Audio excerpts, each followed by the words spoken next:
Bismillahirrahmanirrahim. Assalamualaikum warahmatullahi wabarakatuh.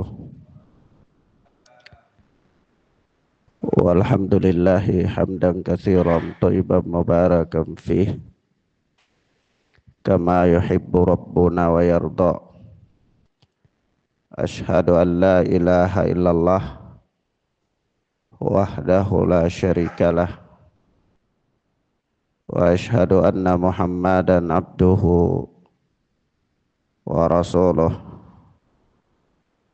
sallallahu alaihi wa ala alihi wa ashabihi wa man tabi'ahum bi ihsanin ila yaumil qiyamah. Amma ba'd. Ikhwan wa akhwat, a'azzani Allah wa iyyakum. Kita masuk pada bab yang baru, tentunya masih dengan kitab Syarhus Sunnah oleh Al-Imam Al-Muzani rahimana wa rahimahullah. Kata Al-Imam Al-Muzani, wa yuqalu bi fadli khalifati Rasulillah sallallahu alaihi wasallam Abi Bakrin As-Siddiq radhiyallahu taala anhu. Dan tentang keutamaan Khalifah Rasulullah sallallahu alaihi wa alihi wasallam, yakni pandangan ahlu sunnah tentang keutamaan Khalifah Rasulullah sallallahu alaihi wasallam, yakni Abi Bakrin As-Siddiq radhiyallahu taala anhu, fa huwa afdalul khalqi wa akhyaruhum ba'da nabiyyi sallallahu alaihi wasallam. Yani Abu Bakar As-Siddiq ini adalah manusia terbaik dan manusia pilihan setelah Nabi sallallahu alaihi wa alihi wasallam. Wa nuthanni ba'dahu bil Faruq wa huwa Umar bin Al-Khattab radhiyallahu anhu. Dan kita hitung yang kedua setelah Rasulullah itu, kedua setelah Abu Bakar As-Siddiq adalah Al-Faruq Umar ibn Al-Khattab radhiyallahu ta'ala anhu. Fahuma wazira Rasulillah sallallahu alaihi wasallam wa dhaji'ahu fi qabrih.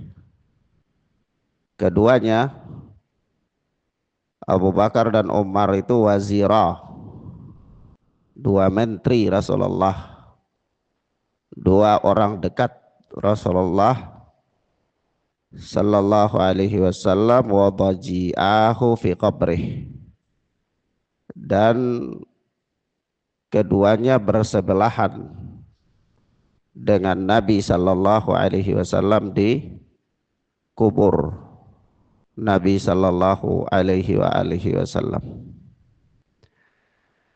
Wa nuthallithu bi Dzinnuraini Utsman bin Affan radhiyallahu anhu.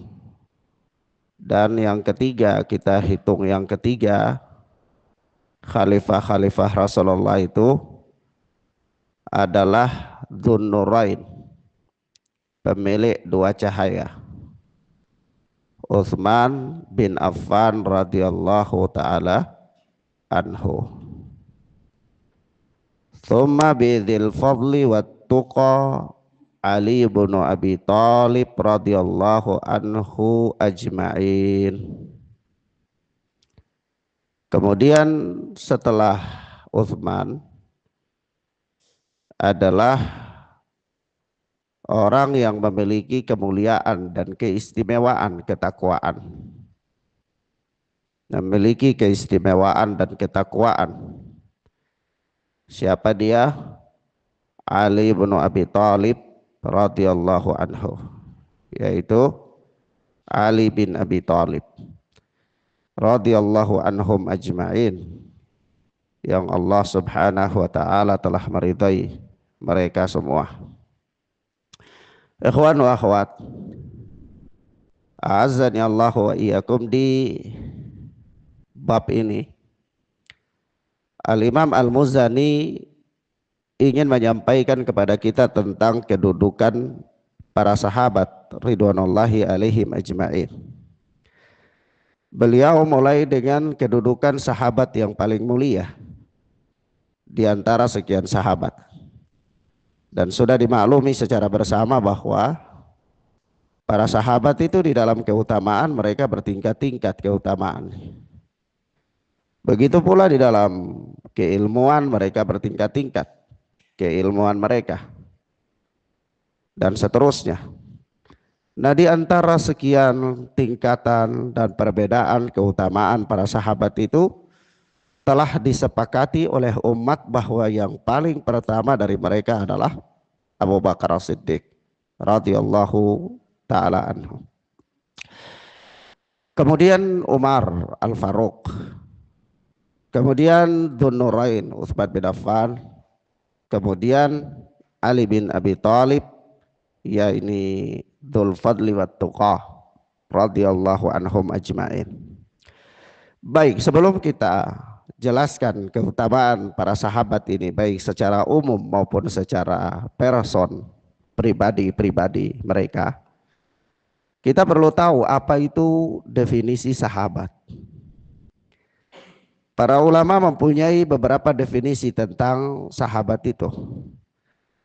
Tetapi Al-Hafidz Ibnu Hajar Asqalani, beliau di dalam Al-Isabah itu menjelaskan bahwa pendapat yang paling benar yang dipegang itu anna sahabi man laqiyan nabiyya sallallahu alaihi wasallam mu'minan bihi wa mata alal Islam. Sahabat Nabi itu adalah orang yang bertemu dengan Nabi sallallahu alaihi wasallam dalam keadaan beriman kepada beliau dan wafat dalam keadaan Islam. Maka di sini dirincikan oleh para ulama. Kalau orang yang bertemu dengan Rasulullah sallallahu alaihi wasallam dalam keadaan beriman kepada beliau, maka dikeluarkan darinya orang-orang yang bertemu dengan Rasul tapi tidak beriman. Dalam dari kalangan munafikin, dari kalangan musyrikin, ya, dan seterusnya. Begitu juga di sini menafikan atau masuk di dalamnya orang-orang yang bertemu dengan Rasulullah meski tidak melihat Rasulullah. Kok bisa ada bertemu tapi tidak melihat? Ya misalnya buta. Seperti Ibnu Ummi Maktum, sahabat Nabi yang buta, itu tidak melihat Rasulullah tapi bertemu dengan Rasulullah dan beriman kepada Rasul sallallahu alaihi wasallam. Kemudian yang ketiga, keluar dari definisi ini adalah orang-orang yang hidup di zaman Rasulullah, beriman kepada Rasulullah tetapi tidak bertemu dengan Rasulullah. Ada di antara mereka siapa? Seperti Waraqah bin Naufal, seperti Najasyi, ya, yaitu orang-orang yang hidup di zaman Rasulullah sallallahu alaihi wasallam. Mereka mengimani kerasulan Muhammad sallallahu alaihi wasallam, tetapi mereka tidak pernah bertemu dengan Rasul sallallahu alaihi wasallam. Kemudian masuk di dalam definisi ini adalah orang-orang yang beriman kepada Rasulullah meski dia tidak pernah ikut berperang bersama Rasulullah. Atau mungkin dia sering berperang dengan Rasulullah, atau mungkin dia berperang dengan Rasulullah cuman sedikit saja. Tetapi kalau dia itu bertemu dengan Rasulullah, beriman kepada Rasulullah, meninggal dalam keadaan beriman, dalam keadaan Islam, maka dia adalah sahabat. Mafhum ya? Berapa itu? 4 keadaan ya. Keadaan yang berikut, dari definisi ini para ulama mengatakan, Ustadz, bagaimana kalau ada sahabat yang misalnya setelah Rasulullah wafat dia murtad? Iya. Lalu dia meninggal dalam keadaan kafir. Apakah statusnya sebagai sahabat atau status sahabatnya dicabut? Berdasarkan definisi ini, statusnya sebagai sahabat itu dicabut. Kenapa? Karena kalimat terakhir itu wa mata alal Islam. Dia mati di atas Islam. Tapi kalau dia pernah murtad, lalu dia kembali lagi Islam dan dia meninggal dalam keadaan Islam, apakah sahabatnya dicabut atau dikembalikan kepadanya? Dikembalikan kepadanya. Dia tetap dikatakan sebagai sahabat. Mafhum ya? Kenapa? Karena definisinya apa? Wa mata alal Islam. Nah, mafhum ya ikhwan? Taib, sampai di sini paham ya?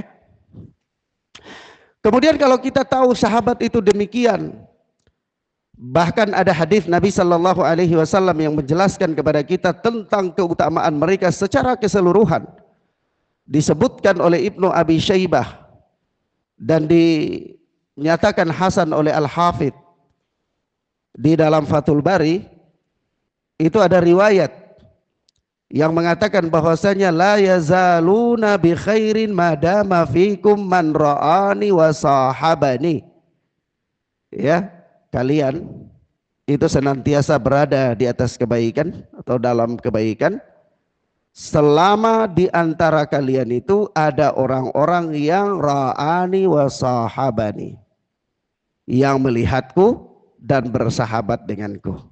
Ya, orang-orang yang melihatku dan bersahabat denganku. Wallah la tazaluna bi khairin, demi Allah kalian senantiasa berada di atas kebaikan. Madama fikum man ra'a man ra'ani wa sahaba man sahabani, selama masih ada di antara kalian orang yang melihat orang yang melihatku. Gimana ya terjemahannya? Iya, paham ya? Orang yang melihat orang yang melihatku, ya, dan bersahabat dengan orang yang bersahabat denganku. Paham? Berarti tabi'in. Ya, berarti apa? Tabi'in. Kemudian kata Nabi Shallallahu Alaihi Wasallam lagi, wallah la tazaluna bi khairin, demi Allah kalian senantiasa berada di atas kebaikan. Kalian senantiasa berada di atas kebaikan. Madama fikum man ra'a man ra'a man ra'ani, selama masih ada di antara kalian orang yang melihat orang yang melihat orang yang melihatku. Tabiat, tabi'in. Wa sahaba man sahabani, dan bersahabat dengan orang yang bersahabat dengan orang yang bersahabat denganku. Jadi tabiat tabi'in. Mafhum ya ikhwan? Dari hadis inilah para ulama mendefinisikan kepada kita tentang makna sahabat, makna tabi'in, dan makna tabiat tabi'in. Ya, mafhum ya? Sehingga ada orang-orang yang secara tahun itu mereka hidup di zaman Rasulullah, tapi mereka tidak pernah bertemu dan bersahabat dengan Rasulullah, tidak pernah melihat Rasulullah, maka mereka bukan sahabat. Ada juga orang-orang yang hidup di zaman tabi'in, tapi mereka tidak pernah bertemu dengan sahabat, tidak pernah belajar dari sahabat, maka mereka tidak digolongkan sebagai golongan tabi'in, meskipun usia hidupnya berada di dalam kurun para tabi'in. Mafhum ikhwan? Paham ya? Jadi kalau kita belajar biografi, oh imam ini lahir tahun sekian, meninggal tahun sekian, ini generasi tabi'in. Oh dia ini tabi'in. Oh bukan, belum tentu. Belum tentu. Kenapa? Karena apa definisi tabi'in? Dalam hadis ini definisi tabi'in itu orang yang bertemu dengan sahabat dalam keadaan beriman kepada Nabi Sallallahu Alaihi Wasallam dan meninggal dalam keadaan beriman. Iya. Kita lihat. Sahabat yang terakhir meninggal siapa? Sahabat yang terakhir meninggal. Kalau gubernur Jakarta yang pertama siapa ya? Ya, baik. Sahabat yang terakhir kali meninggal itu siapa? Abu Tufail. Meninggal di Irak pada tahun 110 Hijriah. Sebagaimana dikatakan oleh Al-Imam Az-Zahabi di dalam Syiar A'lam Nubala. Kalau sahabat yang terakhir meninggal di Irak, di Kufa, itu Anas bin Malik. Kalau sahabat yang terakhir meninggal dari bumi ini, itu Abu Tufail, tahun 110 Hijriah. Maka pada tahun 111 Hijriah, itu bumi ini kosong dari sahabat. Paham ya? Tidak ada lagi sahabat Nabi Sallallahu Alaihi Wasallam. Sehingga kalau ada orang-orang yang meriwayatkan hadis, ya, dia baru lahir pada tahun 112 Hijriah, lalu dia mengatakan bahwa dia mendengar hadis ini dari Umar bin Khattab misalnya, maka ini bohong. Hadis ini dhaif. Kenapa? Karena pada tahun 110 Hijriah itu tidak ada lagi sahabat di permukaan bumi. Paham ya? Paham ya? Pada tahun 210 Hijriah itu habislah para tabi'in. Satu generasi. Tabi'in di permukaan bumi habis. Pada tahun 310 Hijriah, tabi'at tabi'in habis dari permukaan bumi. Mafhum? Tapi ada orang-orang yang hidup di zaman tabi'in, di zaman tabi'at tabi'in, tapi mereka tidak digolongkan tabi'in, mereka juga tidak digolongkan tabi'at tabi'in. Seperti ada di antaranya, seperti kalau saya tidak salah itu kalau kita lihat tabaqat rawi, itu seperti Sufyan bin Uyainah. Sufyan bin Uyainah itu salah satu guru Imam Syafi'i. Kalau anda tidak salah itu lahir tahun 105 Hijriah. Kalau dari tahun lahir itu sahabat masih hidup enggak? Masih hidup. Tapi ulama tidak memasukkan dia dalam kelompok tabi'in. Kenapa? Beliau tidak pernah berjumpa dengan sahabat. Tidak pernah apa? Berjumpa dengan sahabat radhiyallahu taala anhum. Baik, sampai di sini paham ya, ikhwan? Nah, maka kemudian kita lihat di dalam ucapan Al-Imam Al-Muzadi ini, Al-Imam Al-Muzadi menyinggung tentang permasalahan khalifah Rasulullah. Khalifah Rasulullah. Beliau sebutkan Abu Bakar As-Siddiq, Umar Ibn Al-Khattab, Al-Faruq, Dzun Nurain Utsman bin Affan, Dzul Fadli wat Tuqa, Ali bin Abi Thalib radhiyallahu taala anhum. Beliau sebutkan khalifah Rasulullah dan hanya menyebutkan 4 orang ini. Iya. Datang di dalam hadis bahwa Rasulullah sallallahu alaihi wasallam yang dikeluarkan oleh Imam Abu Dawud, itu Rasulullah menghitung masa kekhalifahan. Kata beliau dalam hadis Safinah, itu kata beliau khilafatun nubuwah 30 sanah. Ya, yaitu apa? Kekhilafan nubuwah itu berjalan selama 30 tahun. Selama 30 tahun. Kemudian thumma yu'tillahul mulka au mulkahu man yasha. Kemudian setelah itu maka kekuasaan diberikan kepada raja-raja. Beralih kepada raja-raja. Jadi kekhalifahan Rasulullah itu 30 sanah, 30 tahun. Maka kita hitung, para ulama menghitung kepada kita, Abu Bakar As-Siddiq 2 tahun, Umar Ibn Al-Khattab 10 tahun setengah, Uthman bin Affan 12 tahun kalau tidak salah. Kemudian siapa? Ali bin Abi Thalib masih ada sisa 6 bulan. Masih ada sisa 6 bulan. Jadi 29 tahun 4 bulan. 12 kurang 6 berapa? 6 ya. 29 tahun 6 bulan. Sisa 6 bulan. Maka 6 bulan itulah di masa pemerintahan Al-Hasan bin Ali bin Abi Thalib. Maka mereka para ulama memasukkan Al-Hasan bin Ali bin Abi Thalib masuk di dalam hadis khilafatun nubuwah. Kekhilafan, mafhum ya? Paham ya ikhwan? Setelah itu raja-raja. Mulai dari siapa? Mulai dari Muawiyah bin Abi Sufyan. Kemudian sampai kepada Bani Abbasiyah. Iya.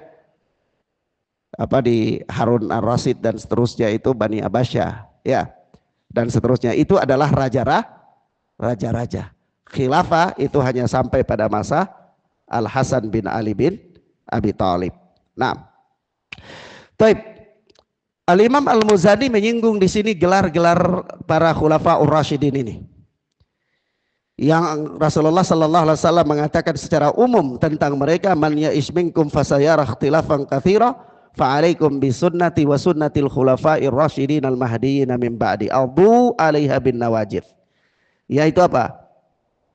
Barang siapa di antara kalian yang hidup sampai panjang nanti umurnya, dia akan melihat perselisihan yang panjang, maka berpegang teguhlah dengan sunnahku dan sunnah khulafaur rasyidin, pegigitlah sunnah mereka dengan gigi gerahangmu.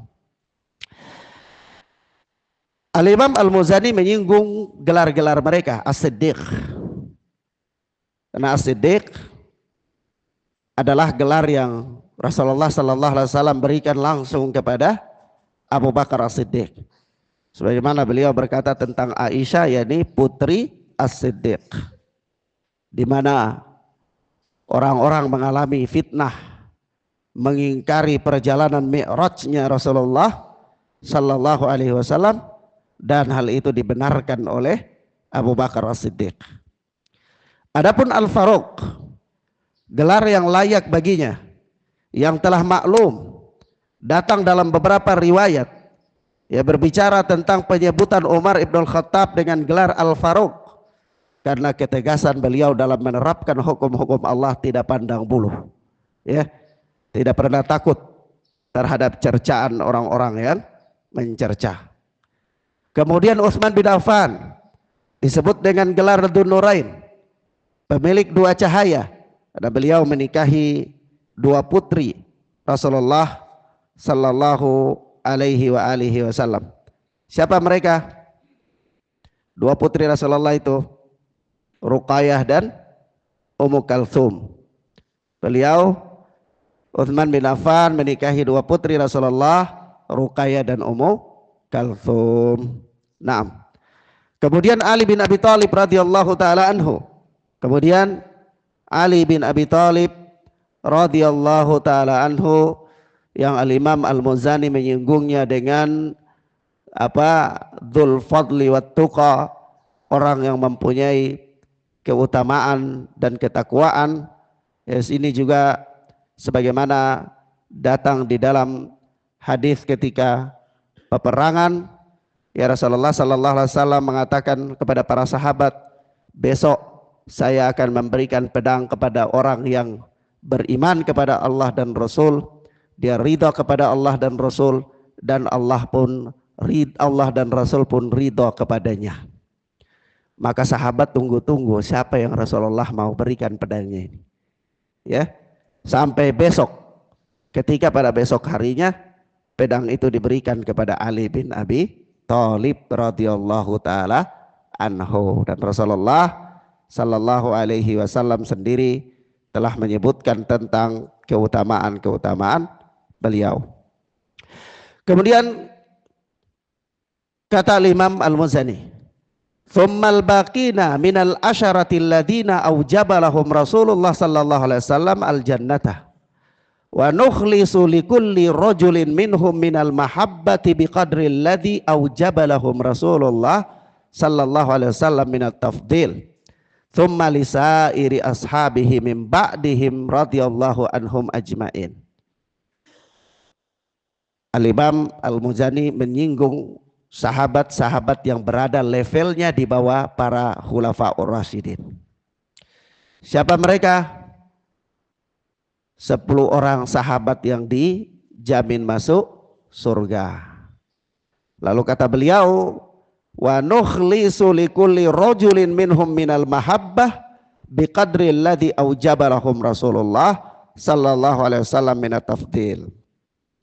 Yaitu kita murnikan kecintaan kepada setiap orang dari mereka sesuai dengan kecintaan yang diberikan, diharuskan, diwajibkan oleh Rasulullah sallallahu alaihi wasallam kepada mereka minat tafdil, dari keutamaan mereka masing-masing. Tsumma lisairi ashabihi min ba'dihim radhiyallahu anhum ajmain. Kemudian kepada seluruh sahabat yang lainnya setelah mereka. Jadi di sini Al-Imam Al-Muzani menyinggung secara khusus 2 saja. Kemudian yang lain beliau mengatakan mereka semuanya. Ya. 2 kelompok. Kelompok pertama khulafaur rasyidin menempati posisi paling tertinggi dalam keutamaan. Kemudian yang berikutnya sisanya 10 orang yang dijamin masuk surga. Ya. Setelah itu kata Al-Imam Al-Muzani, ya, para sahabat seluruhnya. Maka kita katakan, kalau kita lihat kitab-kitab akidah, maka di sana ada pembahasan yang ketiga dan keempat, yaitu apa? Setelah 10 orang yang dijamin masuk surga, maka beralih kepada para sahabat Badri, orang-orang yang ikut di dalam perang Ahlul Badar, orang-orang yang ikut dalam perang Badar. Setelah orang-orang yang ikut dalam perang Badar kurang lebih ada 310 atau 11 orang. Kemudian setelah itu orang-orang yang ikut dalam bai'atur ridwan. Ikut dalam bai'atur ridwan. Ya. Setelah itu orang-orang yang masuk Islam sebelum hijrah, sebelum Fathul Makkah. Kemudian setelah itu orang-orang yang masuk Islam setelah Fathul Makkah. Begitu. Mafhum ya ikhwan? Nah itulah apa tingkatan-tingkatan keutamaan para sahabat ridwanullahi alaihim ajmain. Ala kulli hal, seluruh para sahabat itu mempunyai keutamaan dan keistimewaan yang disebutkan dalam berbagai nas, baik dalam Al-Quran maupun di dalam hadis-hadis Nabi sallallahu alaihi wasallam. Adapun secara umum Allah Subhanahu wa taala berfirman, was-sabiqunal awwaluna minal muhajirin wal ansar walladzina tabauhum bi ihsan radhiyallahu anhum wa radu'an. Ya, muhajir dan ansar, ya, dan orang-orang yang mengikuti mereka dengan baik, ya, itu Allah ridha kepada mereka dan mereka pun ridha kepada Allah Subhanahu wa taala. Allah Azza wa Jalla yang mengetahui seluk-beluk hati manusia, Allah yang mengetahui hal yang paling tersembunyi dalam hati manusia, itu Allah kabarkan kepada kita bahwa muhajir dan ansar ini mereka itu ridho kepada Allah. Mereka apa? Ridho kepada Allah. Siapa yang beritakan? Allah Azza wa Jal yang beritakan bahwa mereka ini ridho kepada Allah Subhanahu wa ta'ala. Sebab itu kalau kita lihat dalam susunan keistimewaan para sahabat itu ada beberapa riwayat yang ma'ruf di dalam kitab-kitab tafsir, namun kemudian diingkari oleh para ulama ahlul hadis. Seperti apa? Seperti kisah Tha'labah yang disebutkan di dalam tafsir Jalalain. Tahu kisah Tha'labah? Tafsir Jalalain itu disebutkan tentang Tha'labah ini radhiyallahu taala anhu. Tadinya dia orang yang rajin ke masjid, tapi dia cuma punya 1 pakaian, tapi setiap kali ke masjid langsung pulang, ke masjid langsung pulang. Suatu saat Nabi tanya, kenapa kamu kok selesai sholat langsung pulang, selesai sholat langsung pulang. Dia katakan, ya Rasulullah, ini istri saya menunggu ya pakaian yang saya pakai ini supaya dia juga mau sholat. Seandainya saya terlambat maka dia tidak akan sholat, gitu ya. Dia tidak ada pakaian yang bisa dia pakai. Akhirnya Rasulullah kasih dia kambing. Rasulullah doakan keberkahan pada kambing itu, maka dia pelihara kambing itu sampai banyak. Di zaman pemerintahan Umar bin Khattab dia nggak mau bayar zakat, begitu. Paham nggak maksudnya? Pernah dengar kisahnya ya? Nah, dia nggak mau bayar zakat. Akhirnya kalau nggak mau bayar zakat ini berarti turun nggak kredibilitasnya sebagai orang yang diridai oleh Allah Subhanahu Wa Taala? Turun. Makanya dari itu Syekh Zamil Zaino menulis satu buku khusus membantah kisah ini, bahwa ini adalah kisah yang sahih, yang bernama Thalabah ini batil, ini tidak benar. Tidak benar. Kenapa? Seandainya ada peristiwa tersebut, maka peristiwa itu bukan terjadi kepada sahabat yang namanya Thalabah. Seandainya ada. Paham ya? Kenapa? Karena sahabat ini Badri, Ahlul Badar. Thalabah ini dia Ahlul Badar. Seorang Ahlul Badar yang telah diridai oleh Allah Subhanahu Wa Taala tidak mungkin tidak menjalankan kewajibannya yang Allah Subhanahu Wa Taala dan Rasulnya wajibkan kepadanya. Paham ya ikhwan? Maka Syekh Zamil Zaino menulis satu kitab kecil seperti ini membantah kisah tersebut, kalau itu adalah sahabat yang bernama Tha'labah. Itu tidak benar. Sebab itu ketika Ibnu Mubarak ditanya tentang Umar bin Abdul Aziz dan Muawiyah bin Abi Sufyan, antum tahu di antara sahabat yang paling banyak difitnah, paling banyak dicerca, paling banyak dikatakan rakus terhadap jabatan dan seterusnya adalah siapa? Sahabat siapa? Muawiyah bin Abi Sufyan. Ya, wal iyadu billah dari tuduhan-tuduhan ini. Ketika Muawiyah bin Abi Sufyan itu, Ibnu Mubarak ditanya tentang Umar bin Abdul Aziz. Antum tahu siapa Umar bin Abdul Aziz? Termasuk Amirul Mukminin dari kalangan tabi'in, ya, di zaman tabi'in. Antara Umar bin Abdul Aziz dengan Muawiyah bin Abi Sufyan, siapa yang utama? Muawiyah bin Abi Sufyan. Ya. Kata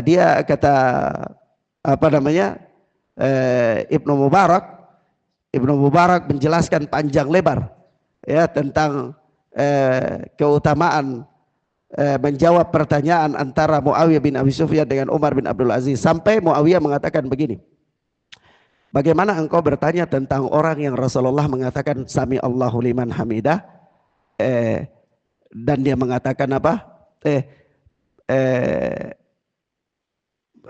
bagaimana engkau berkata tentang orang yang Rasulullah mengatakan sami Allahu liman hamidah dan dia katakan Rabbana walakal hamd. Artinya apa maksudnya? Bagaimana engkau bicara tentang keburukan orang yang sholat di belakang Rasulullah Sallallahu Alaihi Wasallam? Bagaimana engkau membandingkan orang yang hidup bersama Rasulullah Sallallahu Alaihi Wasallam dengan orang yang selain daripada mereka? Mafhum ya ikhwan? Nah, lalu kalau kita tanya, apakah keutamaan para sahabat dengan susunannya, atau katakanlah di antara Khulafaur Rasyidin Abu Bakar, Umar, Utsman, Ali, apakah keutamaan yang disepakati ini adalah menunjukkan tentang kemuliaan mereka dalam keilmuan juga, dalam kefakihan? Misalnya Abu Bakar disepakati yang paling utama. Apakah Abu Bakar adalah yang paling alim di antara para sahabat? Kenapa? Keutamaan Abu Bakar di sini di bidang apa? Pencak silat. Atau keutamaan Abu Bakar di apa? Menguasai jurus mabuk misalnya, atau apa? Keutamaan Abu Bakar di sini tentang apa, ikhwan? Tentang keimanan, tentang amal, tentang ketakwaan. Maka ketika para sahabat sepakat bahwa dia yang paling beriman, dia yang paling bertakwa, dia yang paling beramal, maka itu secara otomatis menunjukkan tentang keutamaan keilmuannya di atas seluruh para sahabat. Mafhum ya ikhwan? Paham ya? Karena keutamaan Abu Bakar ini bukan tentang pencak silat.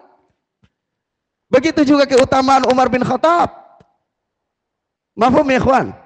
Bukan tentang kehebatan dia di bidang teknologi, bukan. Tapi keutamaan mereka tentang takwa, keutamaan mereka tentang iman, keutamaan mereka tentang amal. Sehingga kalau mereka dikatakan paling utama, berarti masuk di dalam kategori paling utama dalam ilmu, paling utama dalam amal, paling utama dalam takwa. Mahfum? Demikianlah yang dijelaskan oleh para ulama, diantaranya Syekhul Islam Ibnu Taimiyah di dalam Majmu Fatawa, panjang lebar beliau menyebutkannya. Nah, tidak bisa nukilkan kepada antum, ini panjang pembahasannya dan berulang-ulang soalnya. Mahfum ya? Paham ya ikhwan? Baik, begitu pula Umar bin Khattab. Tetapi itu bukan berarti terkumpul pada diri salah seorang sahabat menguasai berbagai macam cabang ilmu atau semua cabang ilmu, bukan. Begitu. Ini yang harus diberikan catatan. Paham ya? Sehingga terkadang ada satu bidang itu sahabat dia tidak tahu yang satunya, yang paling berilmu dia tidak tahu, tapi diketahui oleh yang lain. Paham ya? Sama dengan periwayatan hadis. Kalau dilihat daripada, dan ingat ya, paling berilmu tidak berkonsekuensi bahwa dia paling banyak meriwayatkan hadis. Ini yang harus dipahami juga. Paling berilmu tidak berkonsekuensi bahwa dia paling banyak meriwayatkan hadis. Kenapa? Karena banyak hal yang bisa terjadi. Seperti Abu Bakar As-Siddiq, orang yang paling mendampingi Rasulullah sejak awal Islam sampai Rasulullah meninggal. Itu Rasulullah paling, asumsinya pasti dia paling banyak mengetahui hadis apa tidak? Harusnya dia paling banyak mengetahui hadis. Abu Hurairah yang 4 tahun saja hidup bersama Rasulullah di masa akhir-akhir Islam Rasulullah meninggal, itu paling banyak meriwayatkan hadis. Apalagi Abu Bakar As-Siddiq. Mahfum ya ikhwan? Tapi kenapa Abu Bakar As-Siddiq tidak meriwayatkan banyak hadis? Ketika Rasulullah wafat, keadaan kaum muslimin berada dalam tidak stabil kondisinya, pemerintahannya baru mau ditata, Abu Bakar As-Siddiq sibuk dengan urusan pemerintahan, maka para sahabat tidak datang tanya-tanya ilmu kepadanya. Sehingga beliau jarang berfatwa. Mahfum ikhwan? Tapi mereka datang kepada sahabat-sahabat lain yang paling dekat, yang paling bisa mereka ajak ngomong. Ya, sama aja kalau dalam urusan dunia atau di level-level kita ini ya, ustadz-ustadz kecil ini kan. Kalau kita lihat yang paling banyak ngomong itu ustadz kecil ketimbang ustadz besar. Ya, kenapa? Karena ustadz-ustadz besar itu kadang kita mau ketemu mereka kita rasa pipis. Ya, mau ketemu aja udah duk ya. Nggak jadi ya. Sudah siap pertanyaan mau ngomong sampai di depan dia, aduh nggak jadi ya. Akhirnya nggak jadi ngomong. Tapi kalau biasanya dengan ustaz teman kita setiap hari kita tanya setiap hari ya, jadi paling banyak ngomong. Walaupun nanti paling banyak ngomong paling banyak salahnya.